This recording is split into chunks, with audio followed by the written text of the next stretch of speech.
পলাশী পলাশী পলাশী। আজকে আমাদেরকে যে বিষয়টার উপরে কথা বলতে হবে, এটা একটা একাডেমিক বিষয়। বাংলাদেশ ইসলামী ছাত্র শিবির আমাদের জন্য যে সমস্ত ভালো কাজ করেছে, তার ভিতরে নিঃসন্দেহে একটা ভালো কাজ হচ্ছে আমাদেরকে পড়তে অভ্যস্ত করেছে। সাধারণত রাজনীতি যারা করে তারা পড়ে না, কিন্তু ইসলামী ছাত্র শিবির রাজনীতি করার পূর্ব শর্তই দিয়েছে, you have to go through the syllabus, you have to finish the syllabus, you have to do all this things. এটা আমাদের জন্য বিরাট একটা নিয়ামত। এবং ইসলামী ছাত্র শিবির আমাদেরকে যে সিলেবাসটা দিয়েছিল, সেখানে ইতিহাস অংশে পলাশী ইতিহাসটি অপরিহার্য একটা বিষয়। তো আমরা জানি যে এই দেশটা ব্রিটিশরা আসার আগে এই দেশটা দীর্ঘদিন পর্যন্ত মুসলিম শাসনের অধীন ছিল। স্পেশালি এই দেশ বলতে আমি ভারতীয় উপমহাদেশটা বুঝি। ভারতীয় উপমহাদেশের মুসলিম শাসন আমল যেটা, এটা একটা গৌরবের শাসন আমল। এবং সেই সময়ে শিক্ষা দীক্ষা, জ্ঞান, গরিমা, ব্যবসা বাণিজ্য, এমন কোনো সেক্টর নাই যেই সেক্টরে ভারতীয় উপমহাদেশ, বিশেষ করে সুজলা সুফলা শস্য শ্যামলা এই বাংলাদেশ, এইটা তখন অনেক সমৃদ্ধ একটা জনপদ ছিল। এবং আমরা খুব ভালো করে জানি যে বাংলা বরাবরই বারভূঁইয়াদের নেতৃত্বে একটি স্বাধীন জনপদ ছিল। দিল্লির সুলতানরা চেষ্টা করেছিল এই বাংলাদেশটাকে দখল করে তাদের শাসনের অধীন রাখতে, কিন্তু তারা এটা পারে নাই। তাদের সেনাপতি মানসিংহকে ময়মনসিংহের, কিশোরগঞ্জের বনে বাদারে, মাঠে ঘাটে পিটায়া সমান করে দিয়া ঈসা খাঁ বাংলার স্বাধীনতার সূর্যকে উপরে তুলে রাখছিলেন। আজকের দিনে এখানে দাঁড়ায় আমি প্রথমে বলবো যে আমাদেরকে এই ইতিহাসগুলো কাছ থেকে গিয়ে দেখে শিখতে হবে, থিওরিটিক্যালি হবে না। সেই যুগে সন্দ্বীপ ওয়াজ এ বিগ হারবার, কে কে জানে এটা? সন্দ্বীপ একটা বিশাল সমুদ্র বন্দর ছিল। এবং ডাচ ব্যবসায়ীরা, ওলন্দাজ ব্যবসায়ীরা, তারা জাহাজ কিনত সন্দ্বীপ থেকে। এখন তো গল্প গল্প মনে হবে, সন্দ্বীপ থেকে জাহাজ কিনত তারা। সেই রকম সোনারগাঁয়ে তখন বছরে মেলা বসত। সোনারগাঁ এখন যেমন ওখানে পর্যটন কেন্দ্র করেছে স্মৃতিগুলো ধরে রাখার জন্য, আরও আগে হলে ভালো হতো। তো ওখানে পর্যটন কেন্দ্র ছিল এবং সেখানে মসলিন, যেই গল্পের কথা পড়ি, সেই মসলিন তখন সারা ওয়ার্ল্ডে ফেমাস ছিল। এবং এই মসলিনের চাহিদা সারা ওয়ার্ল্ডে এত ছিল যে কমোডিটির প্রতি মানুষের একটা আকর্ষণ আছে না, বিশেষ করে বিজনেসম্যানদের একটা আকর্ষণ আছে না। বিজনেসম্যানরা তো চায় এই কমোডিটিটাকে কীভাবে মার্কেট করে তার পকেটে টাকা ঢুকানো যায়। বিজনেসম্যানদের বুদ্ধি কিন্তু এটাই।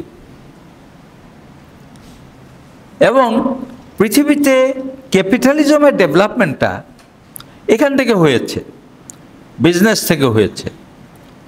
এবং ক্যাপিটালিজমের উপরে ভর করে পৃথিবীতে ইম্পেরিয়ালিজম ডেভেলপ করেছে। কয়টা কথা বলেছি? Capitalism gross from business, imperialism develops on the basis of capitalism. Capitalistic একটা সমাজ তৈরি করার জন্য যেভাবে তারা করে, সেখানে কি তারা বিজনেস করে, বিজনেস হাউস তৈরি করে। তাহলে একটা সময়ে আমাদের পুরো উপমহাদেশে যেখানে যেখানে দামি দামি প্রোডাক্ট হতো, সেই প্রোডাক্টগুলোর প্রতি সারা পৃথিবীর একটা আকর্ষণ ছিল। Things were cheaper here, but of the best quality. এই বেস্ট কোয়ালিটি মসলিন সারা দুনিয়াতে ছড়ায় দেওয়ার জন্য তো তারা দেখলো যে আমাদের যেহেতু মসলিনের মার্কেট, এই মসলিনের মার্কেট নষ্ট করার জন্য তারা এখানে অনেকগুলো বাজে কাজ করেছে। সেই আলোচনা আমি যাচ্ছি না। যদি খুব ভালো করে আমাদেরকে এই বিষয়গুলো বুঝতে হয়, তাহলে আমাদেরকে একটু কষ্ট করে এডওয়ার্ড সাইডের 3টা বই পড়তে হবে। Number 1, Orientalism. প্রাচ্যের সবগুলো বিখ্যাত বিশ্ববিদ্যালয়ে একটা ফ্যাকাল্টি আছে, সেটা হলো ডিপার্টমেন্ট অফ ওরিয়েন্টালিজম বা ওরিয়েন্টাল স্কুল। ওরিয়েন্টাল স্কুলগুলো ডেভেলপ করা হয়েছে সারা দুনিয়া থেকে পূবের, পূব হিয়ার মিন্স সুয়েজ খাল থেকে শুরু করে ফার ইস্ট পর্যন্ত, চায়না, জাপান ওদিক পর্যন্ত, এই বিস্তৃত এলাকা থেকে বলা হয় ইস্ট, বা তাদের ভাষায় ওরিয়েন্ট। তো তারা পশ্চিমারা কায়দা করে আমাদের পুরা ওরিয়েন্টটাকে, এই পুরা প্রাচ্যকে আলাদা করে দিয়েছে, এবং এইটাকে দিয়েছে তারা যে আমরা ওরিয়েন্টাল এবং আমরা বর্ন টু বি রুলড, আমরা শাসিত হওয়ার জন্য জন্মগ্রহণ করেছি, আর তারা শাসন করার জন্য জন্মগ্রহণ করেছে। তো যখন পাশ্চাত্য, ওয়েস্ট, তারা যখন আমাদেরকে এরকম ভাগ করে দিয়ে আমাদের উপরে আধিপত্য বিস্তারের জন্য একটি সাম্রাজ্যবাদী কাঠামো ডেভেলপ করেছে, তখন তাদের নজর আমাদের উপর পড়েছে। তো বলছিলাম আমাদেরকে এডওয়ার্ড সাইডের ওরিয়েন্টালিজমটা পড়তে হবে, নাম্বার 1। নাম্বার 2, আরেকটা বই, এটা ছাত্র সংবাদে একবার অনুবাদ হওয়া শুরু হয়ে গেছিল, পরে মনে হয় কাজটা কেন বন্ধ হয়ে গেছে, সেটা হলো কাভারিং ইসলাম। কাভারিং ইসলাম, ইসলাম পশ্চিমারা কিভাবে ইসলামকে কভার করেছে, পত্র পত্রিকায় বিভিন্ন মাধ্যমে কিভাবে তারা আমাদের ব্যাপারে একটা নেগেটিভ চিত্র তুলে ধরেছে, এই বিষয়টা সেই বইতে উনি আলোচনা করেছেন। আর থার্ড ওয়ান, ওনার জেরুজালেমের উপরে 3টা বই আছে, আমরা যে কোনো একটা পড়লেই হবে। আমি কিন্তু একটু এভাবে বলি, আমরা পূবের লোকেরা খুব গর্বিত, কারণ আল্লাহ সমস্ত নবীদেরকে পূবে পাঠিয়েছেন। যদি আমাকে বলা যে পূবের কোয়ালিটি কি, তাহলে 10টা কোয়ালিটি বলতে পারবো, যে কোয়ালিটি জীবনেও পশ্চিম অতিক্রম করতে পারবে না। আমরা পূবের মানুষেরা ধর্মপ্রাণ, আমরা পূবের মানুষেরা একেবারে স্বাভাবিকভাবেই আমরা লজ্জাশীল। You go to Japan, China, এত বাজে বাজে তাদেরকে আমরা চিন্তা করি, কিন্তু if you go through the history, literature and culture of the east, অবাক হয়ে যাবেন যে আমরা কত সমৃদ্ধ কালচারের অধিকারী। এখন এই যে আমরা এত বড় একটা সাম্রাজ্য তৈরি করে, মোগল এম্পায়ার তৈরি করে, আমরা যে এত বিশাল জনপদকে শাসন করছি, এবং বিশাল জনপদের মধ্যে যে আমরা শান্তি শৃঙ্খলা বজায় রাখছি, এইটা পশ্চিমের সহ্য হয় নাই। তারা চেয়েছিল আমাদের এই জনপদের শান্তি বিঘ্নিত করে এটাকে তাদের ইম্পেরিয়ালিজমের একটা পার্ট করে এখানে তারা সাম্রাজ্যবাদের প্রতিষ্ঠা করবে। তো তারা প্রথমে যে কাজটা করেছিল সেটা হচ্ছে মোগল বাদশাদের এবং তাদের নায়েবদের, তাদের সুবা বাংলা সব তাদের সুবাদার যারা ছিল, তাদেরকে পামপট্টি মেরে সবসময় তারা যেটা করত, তাদের কাছে ঘেঁষে তাদের কাছ থেকে সুবিধা আদায় করেছে। এবং আমরা সবাই জানি 1704 সালে কর্ণাটকের সুবাদার তিনি প্রথম ইস্ট ইন্ডিয়া কোম্পানি, যেটা ব্রিটিশ শাসনের মূল কারিগর, ইস্ট ইন্ডিয়া কোম্পানি, তারা আসছিল, এসে বলছিল যে আমরা একটু ব্যবসা করতে চাই, আমাদেরকে একটু অনুমতি দেন। এই ব্যবসায়ী হিসাবে, বণিক হিসাবে এসে তারা বণিকের বেশে এসে শাসক হিসাবে আমাদেরকে দখল করেছে। এবং 1757 23শে জুন হচ্ছে সেই দখলদারি পরিপূর্ণতার দিন। আজকে দিনটিতে আমরা যখন তাদেরকে নিয়ে আলোচনা করি, আমাদের সামনে কি জিনিস ভাসে? আমাদের এই বাংলা, বিহার, উড়িষ্যা, তখন কিন্তু এই তিনটা জনপদ একসাথে ছিল, একটা স্টেট, বাংলা, বিহার, উড়িষ্যা। তো বাংলা, বিহার, উড়িষ্যার নবাব আমির সিরাজউদ্দৌলা, তরুণ নবাব, যিনি তার নানা ভাই আলীবর্দী খানের স্থলাভিষিক্ত হয়ে বাংলা, বিহার, উড়িষ্যার নবাব হিসাবে শাসন করছিলেন। তো তিনি ওই যে যারা অনুমতি দিয়ে গেছে, তাদের অনুমতির পরেও তিনি এটা বুঝতে পেরেছিলেন যে ইংরেজরা কিন্তু তলে তলে আমাদের দেশটা খেয়ে ফেলতেছে। ফলে তিনি প্রতিবাদ করেছিলেন যে এদেরকে কোনোভাবে এখানে ঠাঁই দেওয়া যাবে না। সেই সময়ে সুবা বাংলার প্রধান সেনাপতি ছিলেন সিরাজউদ্দৌলার আপন খালু মীর জাফর আলী খান বাহাদুর। আমরা আজকে মীর জাফর নাম শুনলেই গালি দিই, এবং মীর জাফর এখন একটা গালি হয়ে গেছে। আমরা কেউ কারো ভাইয়ের নাম মীর জাফর রাখি?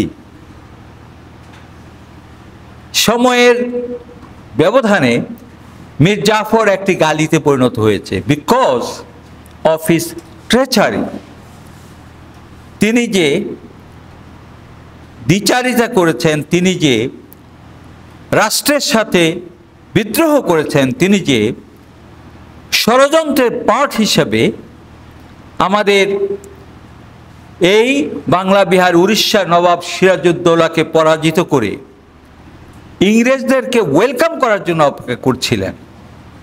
সেই কারণেই আজকে আমরা তাকে মীর জাফর বলি, এবং আমরা মীর জাফর নামে কারো নাম রাখি না। তো মীর জাফর তিনি 1757 সালে ইংরেজদেরকে এই সহযোগিতা করার কারণে তিনি এই সুবা বাংলার সুবাদার হয়েছিলেন ইংরেজদের হাতে, এবং এটা তিনি 57 থেকে 60 পর্যন্ত এই দায়িত্ব পালন করেছিলেন। পরে আবার তাকে সরিয়ে দেওয়া হয় এবং তার জামাতা মীর কাসেম আলীকে এই দায়িত্ব দেওয়া হয়। মীর কাসেম আলী 2 বছর চালানোর পরে তিনিও যেহেতু স্বাধীনচেতা, এবং তিনি যেহেতু ইংরেজদের এই সমস্ত বাহানা বুঝতে পেরেছিলেন যে তারা আমাদেরকে তলে তলে বৈশ্যতা স্বীকারকারী একটা পরাধীন জাতি হিসেবে তৈরি করতে চায়, মীর কাসেম আলী এর বিরুদ্ধে প্রতিবাদ করার কারণে তাকেও সরিয়ে দেওয়া হয় এবং আবারও মীর জাফরকে ক্ষমতায় বসানো হয়। মীর জাফর 67 পর্যন্ত ক্ষমতায় ছিলেন। মীর জাফরকে এবং ইংরেজদেরকে সহযোগিতা করেছিল সেই যুগের মুৎসুদ্দি ব্যবসায়ী সমাজ, সেই যুগের মানে পলাশীর এলাকার নয়, সারা ভারতের একজন অন্যতম বড় ধনী। তখন ব্যাংকিং এইভাবে ছিল না, ব্যাংকিং সিস্টেম, কিন্তু তারা মহাজনী প্রথায় ব্যাংকিং করত। আমরা জানি জগৎ শেঠ তৎকালীন 1 কোটি পাউন্ড ঘুষ দিয়েছিল ইংরেজদেরকে যে তোমরা এদেরকে হটাও, সিরাজউদ্দৌলাকে পরাজিত করো। এবং আমরা জানি যে সিরাজউদ্দৌলার আপন খালা ঘসেটি বেগম মীর জাফরের স্ত্রী এবং তার সাথে অনেক লোক মিলে তারা এই ষড়যন্ত্রে অংশীদার হয়েছিল। আমরা শেষ করব, এই যুদ্ধে আমরা জানি যে সর্বসাকুল্যে ইংরেজদের সৈন্য সংখ্যা ছিল 3,000 আর মানে সিরাজউদ্দৌলার সেনাবাহিনীতে লোক ছিল 50,000, 50,000।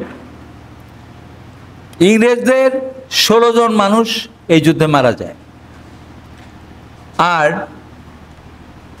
সিরাজউদ্দৌলার প্রায় 3,000-এর মতো লোক মারা যায়।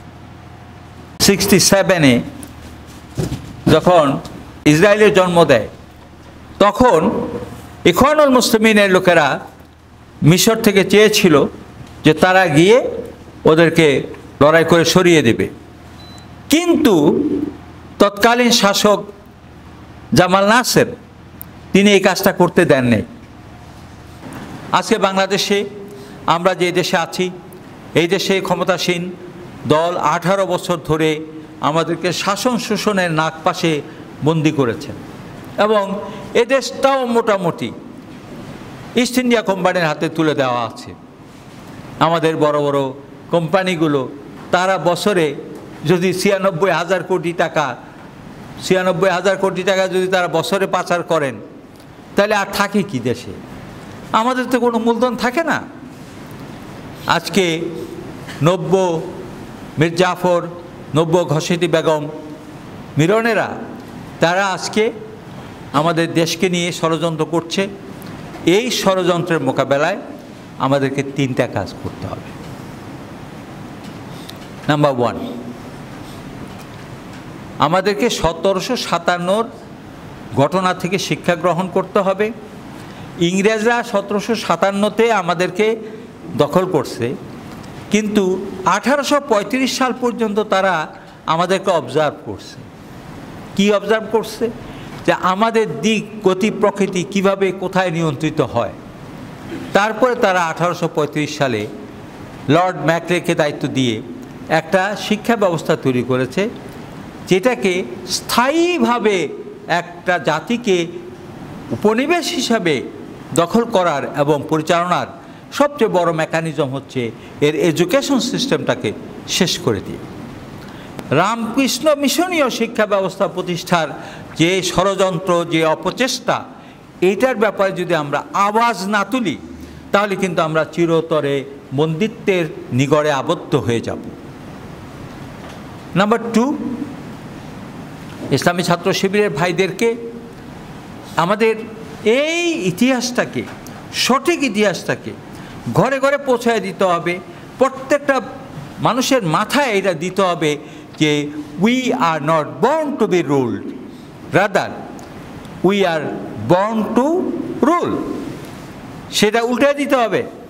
এবং সেটা করতে হলে আমাদেরকে অবশ্যই আমাদের ব্যক্তিগত যোগ্যতা বাড়াতে হবে, সামষ্টিক যোগ্যতা বাড়াতে হবে এবং সামষ্টিকভাবে আমাদেরকে এই অপসংস্কৃতি এবং অপরাজনীতির বিরুদ্ধে রুখে দাঁড়াতে হবে। তো আসুন আমরা আজকে পলাশীর শিক্ষায় আমরা একটু উজ্জীবিত হই এবং দেশের স্বাধীনতা, সার্বভৌমত্বকে ঊর্ধ্বে তুলে রাখার জন্য আমাদের সমস্ত চেষ্টা সাধনাকে আমরা নিয়োগ করি। আল্লাহ আমাদের সবাইকে তৌফিক দান করুন। আসসালামু আলাইকুম ওয়া রাহমাতুল্লাহ। পলাশী পলাশী পলাশী।